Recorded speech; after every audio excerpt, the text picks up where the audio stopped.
आज होळीचा दिवस. आज सर्वत्र भारतामध्ये, महाराष्ट्रामध्ये होळी पौर्णिमा साजरी केली जाते. परंतु या होळी पौर्णिमेचं विशेष काय? तर ते असं की विष्णू पुराणातील कथेनुसार ज्यावेळेस हिरण्यकश्यपूचा पुत्र भक्त प्रल्हाद हा विष्णूचं नाव घेत असतो आणि ते त्याला आवडत नसतं. त्यामुळे त्याला मारण्यासाठी खूप प्रयत्न करतो, पण तो प्रत्येक वेळेस वाचत असतो.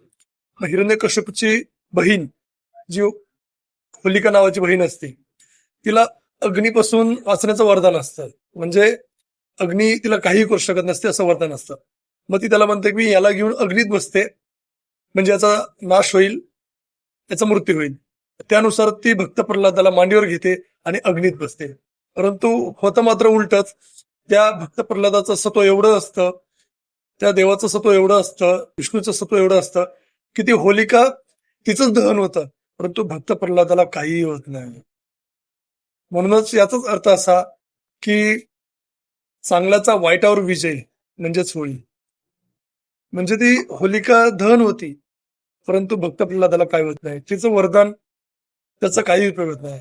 म्हणूनच पुन्हा एकदा सांगतो की चांगल्याचा वाईटावर विजय म्हणजेच होळी. अशा होळीच्या तुम्हाला आणि तुमच्या सर्व परिवाराला मी आपल्या चॅनलतर्फे आणि वैयक्तिक संतोष तर्फे हार्दिक हार्दिक शुभेच्छा.